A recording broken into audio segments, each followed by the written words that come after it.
بسم اللہ الرحمن الرحیم۔ شروع کرتا ہوں اللہ کے پاک نام سے جو بہت بڑا مہربان نہایت رحم والا۔ دوستوں، بہنوں، بھائیوں، بزرگوں، تاریخ اسلام کی 266 نمبر قسط میں ہم آپ کو خوش آمدید کرتے ہیں۔ اس میں ہم بیان کر رہے ہیں راشد باللہ بن مسترشد باللہ اور متصوی باللہ۔ تو دوستوں، بہنوں، بھائیوں، بزرگوں، سن 500 ہجری میں ایک ولد کے بطن سے پیدا ہوئے راشد باللہ۔ جب وہ پیدا ہوا تھا تو اس کے پخانہ کی جگہ نہ تھی۔ طبیبوں نے ایک چاندی کے نشتر سے شگاف دے دیا اور وہ اچھا ہو گیا۔ راشد باللہ بغداد میں تخت نشین ہوا تو سلطان مسعود موجود نہ تھا۔ راشد باللہ کے نام کا خطبہ شرع میں پڑھا گیا۔ راشد باللہ نے تخت نشینی ہونے کے بعد لوگوں سے مال و دولت کے لینے میں کسی قدر ظلم اور زیادتی سے کام لیا۔ شاہ مسعود کو لوگوں نے شکایت لکھ کر بھیجی۔ سلطان مسعود بغداد کی طرف روانہ ہوا۔ سلطان مسعود کے بغداد کی طرف آنے کی خبر سن کر راشد باللہ موصل کی طرف چلا گیا۔ سلطان مسعود نے بغداد میں داخل ہو کر ایک محضر تیار کروایا۔ اس میں بہت سے لوگوں کی شہادتیں قلم بند کی گئی، جنہوں نے بیان کیا تھا کہ راشد نے فلاں فلاں اشخاص پر ظلم کیا، زبردستی مال چھینا، خون ریزی کی اور شراب بھی پی۔ یہ محضر فقہ اور قضات کی خدمت میں پیش کر کے استفادہ کیا گیا کہ خلیفہ اگر ایسے حرکات کا مرتب ہو تو نائب السلطنت کو اس کی معذوری کا اختیار ہے یا نہیں۔ اس پر قاضی شاہ نے فتویٰ لکھ دیا کہ نائب السلطنت ایسے خلیفہ کو معزول کر سکتا ہے۔ چنانچہ سلطان مسعود نے راشد باللہ کے چچا محمد متصہر کو تخت خلافت پر بٹھا کر بیعت کر لی اور راشد کی معزولی کا اعلان کر دیا۔ یہ واقعہ 6 ذکا کا ہے۔ راشد کی خلافت 1 سال رہی۔ محمد بن متصہر نے تخت خلافت پر بیٹھ کر اپنا لقب مقتفی لا مرلہ تجویز کیا۔ راشد کو جب اپنے معزول ہونے کا اعلان حال معلوم ہوا تو موصل میں بلا آذربائیجان کی طرف چلا گیا۔ وہ اپنے لشکریوں کو مال و دولت تقسیم کیا، آذربائیجان کی شہریوں کو لوٹ مار سے برباد کیا۔ وہاں سے ہمدان آیا، یہاں بھی خوب فتنہ فساد برپا کیا۔ لوگوں کو پکڑ کر سولی چڑھایا گیا، قتل کیا گیا، علماء کی داڑیاں منڈوائی گئیں۔ پھر اصفہان پہنچ کر اس نے محاصرہ کر لیا۔ اسی سنا میں بیمار پڑا اور 16 رمضان المبارک سن 532 کو بعض اجمیوں نے آ کر چھریوں سے اسے قتل کر ڈالا۔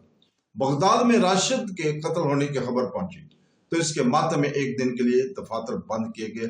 چادر اور عصا مرنے وقت راشد کے پاس آئے تھے، مرتے وقت راشد کے پاس آئے تھے۔ اس کے قتل ہونے پر یہ دونوں چیزیں متقی کے پاس بغداد پہنچائی گئی تھی۔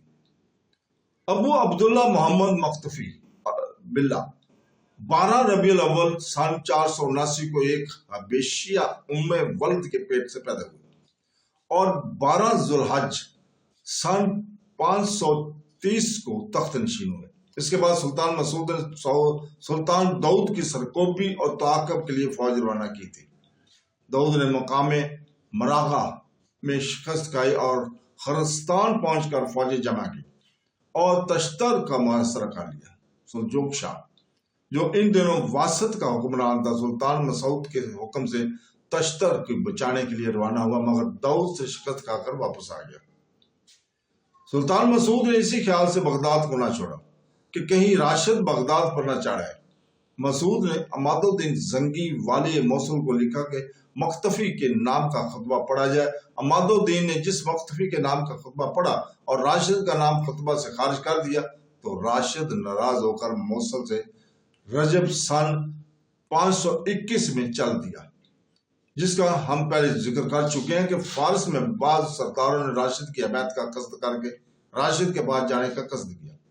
سلطان مسعود نے یہ سن کر بغداد سے کوچ کیا اور ان لوگوں کو شعبان 532 میں شکست دے کر پریشان اور آوارہ کر دیا اور وہاں سے آذربائیجان کا قصد کیا۔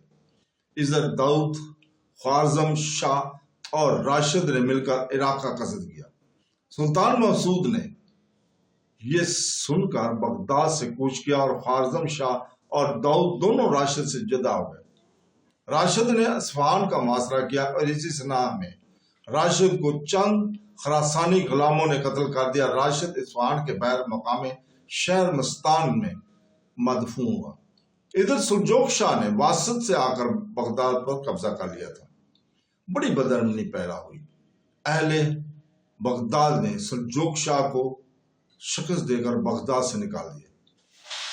ملک میں ہر طرف طائف الملوک کی پھیلی ہوئی تھی اور بدامنی یہاں تک ترقی کر گئی تھی کہ سن 532 میں سلطان مسعود نے بغداد میں آ کر بہت سے ٹیکس جو اہل شہر سے وصول کیے جاتے تھے معاف کر دیے۔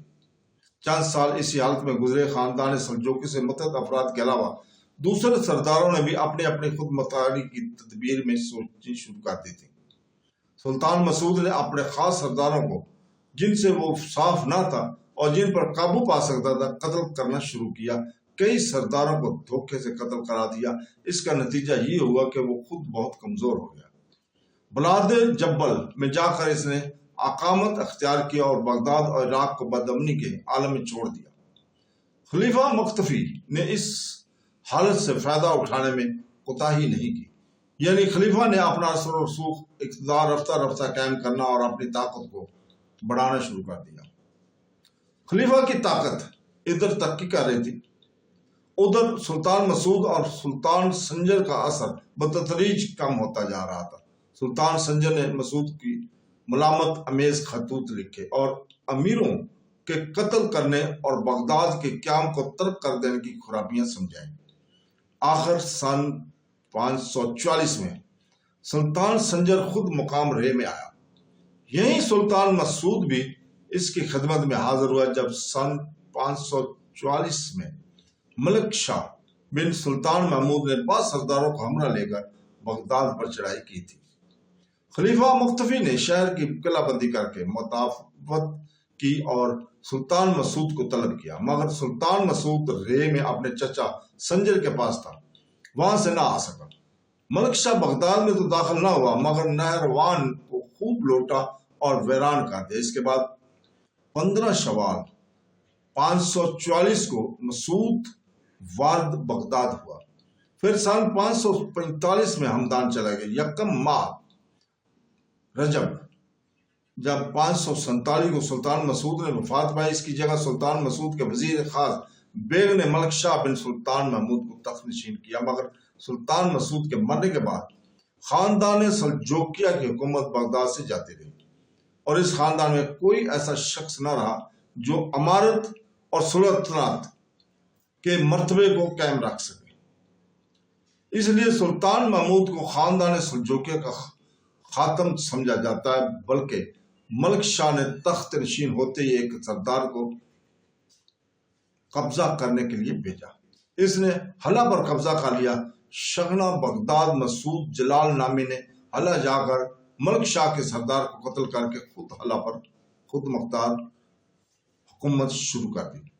خلیفہ مختفی نے خود فوج لے کر حلب پر حملہ کیا اور فتح کر کے اہل علاق سے اپنی اطاعت و فرمانبرداری کا اقرار لیا۔ اس کے بعد خلیفہ نے واسط پر حملہ کر کے اس کو اپنے قبضے میں لیا اور 10 ذکا سن 547 کو بغداد میں واپس آیا۔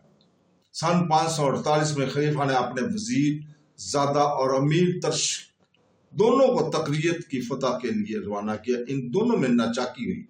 امیر ترشک نے وزیر زاد کو اہل تقریت کی ہاتھوں میں گرفتار کرا دیا اور خود خراسان کی طرف راستے کے شہر کو لوٹتا ہوا چل دیا۔ سن 549 میں خلیفہ مختفی نے خود تقریت پر چڑھائی کی، شہر کو فتح کر لیا، مگر قلعہ تقریت فتح نہ ہوا۔ خلیفہ نے بغداد میں واپس آ کر اپنے وزیر کو قلعہ شکن منجنیقیں دے کر قلعہ تقریت کی فتح کرنے کو روانہ کیا۔ وزیر نے جا کر محاصرہ کر لیا۔ ادھر ارسلان بن ترکل بن سلطان محمد ایک فوج لے کر وزیر پر حملہ کیا۔ یہ خبر سنتے ہی خلیفہ مختفی خود بغداد سے روانہ ہوا۔ مقام اقرب بابل پر دونوں لشکر کا مقابلہ ہوا۔ 18 دن کی لڑائی کے بعد خلیفہ کے لشکر کا اکثر حصہ فرار ہو کر